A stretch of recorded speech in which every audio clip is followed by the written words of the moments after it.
आपके अपने YouTube channel में सभी का स्वागत है। तो आज आपकी क्लास रहेगी, टॉपिक बता देते हैं किस टॉपिक पर रहेगी, शब्द के भेद एवं संज्ञा। आपने जो भी क्लासेस जो YouTube पर चल रही हैं, जो नहीं देखी हैं, वो प्लेलिस्ट में जाके आप देख सकते हैं। लाइक एसएससी आपकी GD, UP 3 PAT, SCM CISF का भी हाल ही में एग्जाम आने वाला है, यूपी पैट का हाल ही में एग्जाम होने वाला है इसी मंथ। आरओ एआरओ के एग्जाम आने वाले हैं, यूपीएसआई यूपी पुलिस के फॉर्म आने वाले, उन्हीं के एग्जाम होने वाले हैं 2-3-4 महीने के अंदर।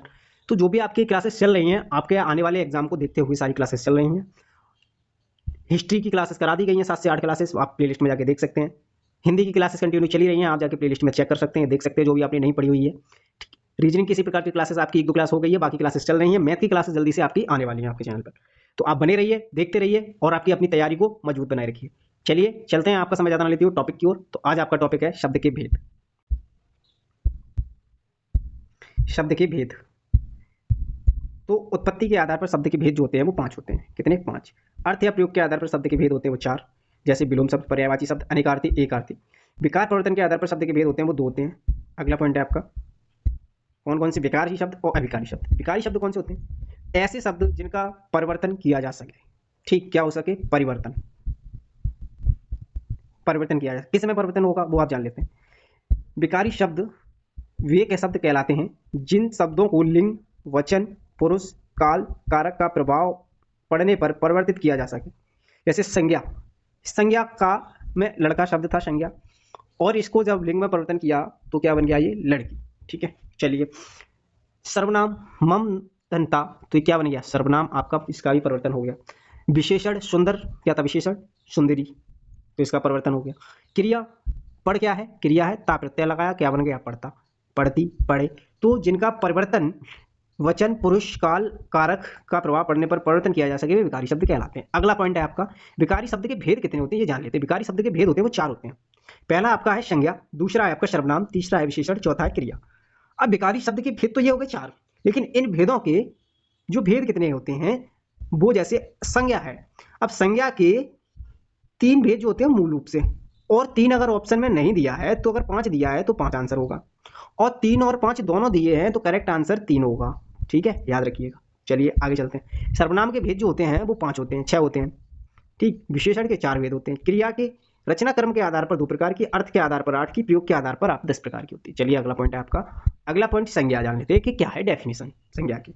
ठीक, तो सम धन ज्ञा से मिलकर बना शब्द क्या कहलाता है? संज्ञा शब्द कहलाया। सम का अर्थ अच्छी तरह से, ठीक ढंग से, भली भांति होता है, तथा ज्ञा का अर्थ जानना होता है, जिससे भली भांति, ठीक ढंग से, अच्छी तरह जाना जाए, वह संज्ञा कहलाती है। चौथा पॉइंट कहलाया कि किसी वस्तु, पदार्थ, व्यक्ति, स्थान, प्राणी, भाव, अवस्था के नाम को संज्ञा कहते हैं। किसी वस्तु के, पदार्थ के, व्यक्ति के, स्थान के, प्राणी के, भाव के, अवस्था के नाम को ही क्या कहा? संज्ञा कहा। ठीक, जैसे वस्तु, घर क्या एक वस्तु है, मकान एक वस्तु है, पदार्थ क्या है? पेन किताब, व्यक्ति राम सीता, आगरा दिल्ली स्थान है, पशु पक्षी आपके प्राणी में आ गए, और क्रोधित लोभी ये आपकी अवस्था हो गया, लड़का लड़की ये आपकी अवस्था कहलाई। ठीक है, तो किसी वस्तु, पदार्थ, प्राणी, भाव, अवस्था के नाम को ही क्या कहा? संज्ञा कहा। चलिए अगला पॉइंट है आपका, संज्ञा के भेद कितने होते हैं? संज्ञा के भेद अभी आपको बताया था 3 होते हैं मूल रूप से, और अगर 3 ऑप्शन में नहीं है तो कितने होंगे? ये 5 होंगे। ठीक, 5 होंगे। तो अब बात कर लेते हैं, पहली जातिवाचक संज्ञा, दूसरी है व्यक्तिवाचक, तीसरी है भाव, चौथी है आपकी समूहवाचक, 5वीं है आपकी द्रव्यवाचक संज्ञा।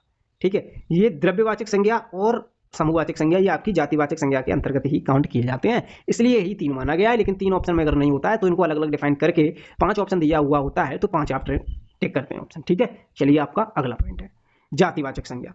जातिवाचक संज्ञा की बात करें तो गाय, नदी, नहर, पर्वत, लड़का, देश, राजधानी, ये आपकी जातिवाचक संज्ञा होगी एग्जाम्पल के तौर पर। लेकिन अगर कह दिया जाए गाय में कौन सी गाय? नील गाय, तो आपकी व्यक्तिवाचक संज्ञा कहलाई। ठीक है, जैसे राजा, राज्य क्या है? ये ग्रुप की बात की गई, डिफाइन किया गया, तो ये जातिवाचक संज्ञा है। लेकिन अगर यूपी, एमपी, राजस्थान, तो ये आपकी व्यक्तिवाचक संज्ञा कहलाई। ठीक है, अब स्त्री क्या है? जातिवाचक संज्ञा है। लेकिन बात कर लेते हैं स्त्री में, राधा स्त्री की, तो ये क्या है? आपकी व्यक्तिवाचक संज्ञा कहलाई। ठीक, तो इसमें आपको ये समझना होगा जातिवाचक संज्ञा में वर्ग, समुदाय, समष्टि, विशेष, जाति का बोध हो तो इसे जातिवाचक संज्ञा कहते हैं। ऐसे ही आपके एग्जाम्पल दिए हुए हैं, नदी, नहर, पर्वत, लड़का, देश, राजधानी, तो ये आपके जातिवाचक संज्ञा। और नगर, शहर, राम, फल, मनुष्य, ठीक है, देवता, आदमी, मानव, बेटा, लड़की, हल। ठीक, इस प्रकार से। चलिए अगला पॉइंट है आपका, आम रसीला है, ये आपका कौन सा है? जातिवाचक संज्ञा में है। फलों का राजा लेकिन कौन है? आम है, तो व्यक्तिवाचक संज्ञा में। फलों में सबसे रसीला फल आम है, व्यक्तिवाचक संज्ञा में। केला सबसे पौष्टिक फल है, तो ये व्यक्तिवाचक संज्ञा में। शेर ताकतवर होता है, जातिवाचक संज्ञा में। जान, क्योंकि शेर ताकतवर, कौन से बब्बर शेर है ना, कौन से अफ्रीकन से, कौन कई सारे शेर वैरायटी होती है। तो बात कर लेते हैं, जानवरों का राजा शेर है, व्यक्तिवाचक संज्ञा। और जानवरों में शेर ताकतवर होता है, जानवरों में, तो ये व्यक्तिवाचक संज्ञा, ना कि जातिवाचक संज्ञा हो गया। ठीक है। दशहरी आम सबसे मीठा आम होता है, एक दशहरी होता है, एक लंगड़ा आम होता है, एक चूसा आम होता है, एक तुम्हारा कई प्रकार के आम होते हैं, है ना। तो ये वैरायटी आमों की कई सारी वैरायटी में से कोई एक वैरायटी को डिफाइन करेगा तो आपकी व्यक्तिवाचक संज्ञा कहलाती है, ये याद रखिएगा। चलिए अगला है, कुछ व्यक्तिवाचक संज्ञा का प्रयोग जब किसी वर्ग, समुदाय, जाति के संदर्भ में किया जाए तो वे व्यक्ति जातिवाचक संज्ञा कहलाते हैं। जैसे एग्जाम्पल दे रखा है, राम, रावण, कृष्ण, कंस, सीता, सावित्री, कुंभकर्ण, विभीषण, जयचंद्र, हरिश्चंद्र, नेपोलियन, शेक्सपियर आदि। तो ये कहा गया कि व्यक्तिवाचक संज्ञा का प्रयोग जब किसी वर्ग, समुदाय, जाति के संदर्भ में किया जाए तो वे जातिवाचक संज्ञा कहलाते हैं। ठीक है। अगला है एग्जाम्पल, परीक्षा समाप्त होते ही सभी छात्र कुंभकर्णी नींद में चले गए। तो वर्ग समुदाय को ये डिफाइन कर रहा है, इसलिए क्या हो जाएगा, वे जातिवाचक संज्ञा के अंतर्गत आएंगे। लेकिन अगर बात की जाए तो है तो व्यक्तिवाचक, लेकिन समुदाय की एक ग्रुप की बात की गई, डिफाइन किया गया, इसलिए वो हो जाएगा जातिवाचक संज्ञा। अगला है आपका, भारतीय राज्यों में भारतीय राजनीति में रावणों की भरमार है, तो ये भी आपका किसी में आएगा। एक समय ऐसा भी आएगा जब हर घर में राम पैदा होंगे। अगला एग्जाम्पल इसी से रिलेटेड है, एक समय ऐसा भी था जब हर घर में सती सावित्री रहती थी। अगला इसी से रिलेटेड एग्जाम्पल कि समुद्रगुप्त भारत का नेपोलियन कहलाता है, कालिदास को शेक्सपियर भी कहा जाता है। तो इनसे रिलेटेड आपने एग्जाम्पल देखे। अगला आपका पॉइंट है भाववाचक संज्ञा का। भाववाचक संज्ञा की बात कर लेते हैं।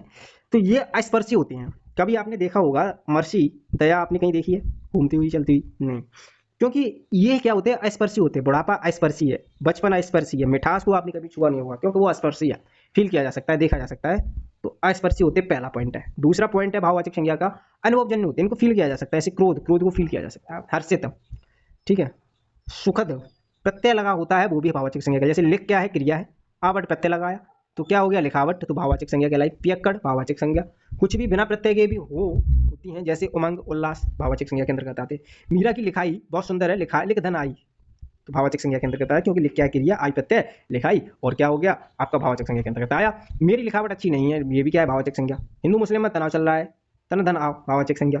मोदी जी ने लोगों को गंदगी के प्रति जागरूक किया, भाववाचक संज्ञा के अंतर्गत आया। चलिए अगला पॉइंट है, ताजमहल की सुंदरता फीकी पड़ रही है, भाववाचक संज्ञा। गलत दिशा में गाड़ी चलाने पर 5,000 रुपये जुर्माना लगता है, जुर्म धन आना। आपको 4 घंटे रोज पढ़ाई करनी चाहिए, पढ़ आई प्रत्यय, भाववाचक संज्ञा के अंदर। बचपन बड़ा सुहावना होता है, जवानी में अनेक भूल हो जाती है, बुढ़ापा अनेक बीमारियों की जड़ है, भाववाचक संज्ञा के अंतर्गत है। बच्चा, जवान, बूढ़ा, जातिवाचक संज्ञा कहलाते हैं। लेकिन बुढ़ापा प्रत्यय लगा तो क्या हो गया, भाववाचक संज्ञा के अंतर्गत आ गया। चलिए अगला है आपका समूहवाचक संज्ञा की बात कर लेते हैं। तो जहां किसी वस्तु, पदार्थ, प्राणी आदि का एक स्थान पर एकत्रित होना पाया जाए, वे सभी समूहवाचक संज्ञा के अंतर्गत आते हैं। समझ पाए? जैसे एग्जाम्पल दे रखा है, परिवार, कुटुंब, सेना, कक्षा, भीड़। जहां किसी वस्तु, पदार्थ, प्राणी आदि एक स्थान पर एकत्रित होने पाए जाए तो वे भाव समूहवाचक संज्ञा के अंतर्गत आते हैं। जैसे संघ हो गया, सभा हो गई, संगठन हो गया, समिति, बाजार, पुंज, जत्था, गिरोह, गुच्छा, झुरमुट, झुंड, ये सभी एग्जाम्पल समूहवाचक संज्ञा के अंतर्गत आए। अगला पॉइंट है आपका एग्जाम्पल इसी से रिलेटेड, ऊंटों का काफिला जा रहा है, वाहनों का काफिला जा रहा है, समूहवाचक संज्ञा। तीर्थ यात्रियों का हमेशा जत्था जाता है, ना कि झुंड जाता है, याद रखिएगा। पक्षी झुंड में पाए जाते हैं, पक्षी समूह में नहीं पाए जाते, गलत होगा, झुंड में पाए जाते हैं, ऐसा आप करेंगे तो सही होगा। पौधे व वनस्पति हमेशा झुरमुट में पाए जाते हैं। पशुओं का मैंने एक झुंड देखा, तो ये भी आपका करेक्ट होगा। अगला पॉइंट है आपका द्रव्यवाचक संज्ञा का, ठीक है। द्रव्यवाचक संज्ञा, जो ठोस व तरल पदार्थ के रूप में हो, पत्थर, तेल, पानी। पत्थर ठोस में है तो हो गया आपका द्रव्य, तेल आपका द्रव्य में है, तरल पदार्थ के रूप में है, पानी तरल पदार्थ के रूप में, द्रव्यवाचक संज्ञा के अंतर्गत आया। जो धातु व अधातु के रूप में हो, द्रव्यवाचक संज्ञा के अंतर्गत आया। जैसे सोना, चांदी, तांबा, हाइड्रोजन, सोडियम, जिसे मापा व तोला जा सके, वो क्या कहलाता है, द्रव्यवाचक संज्ञा। दूध, घी, आलू, सेब, चावल, गेहूं, जो ढेर के रूप में पाए जाए, द्रव्यवाचक संज्ञा के अंतर्गत आते हैं। जैसे रेत ढेर के रूप में द्रव्यवाचक संज्ञा के अंतर्गत आएगा। मिट्टी ढेर के रूप में होती है, इस तरीके से, है ना। और सब्जी ढेर के रूप में होती है, आपको ये बैगन रखे हैं, ये आलू रखे हैं, ये फलाना, है ना, ये तरबूज, तो द्रव्यवाचक संज्ञा के अंतर्गत आए। अगला है आपका पॉइंट इसी में, अगला पॉइंट दे रखा है इसमें कि जो अग्रणी हो, अर्थात जिसे गिना ना जा सके, जो अग्रणी हो, जिसे गिना ना जा सके, वो द्रव्यवाचक संज्ञा के अंतर्गत आते हैं।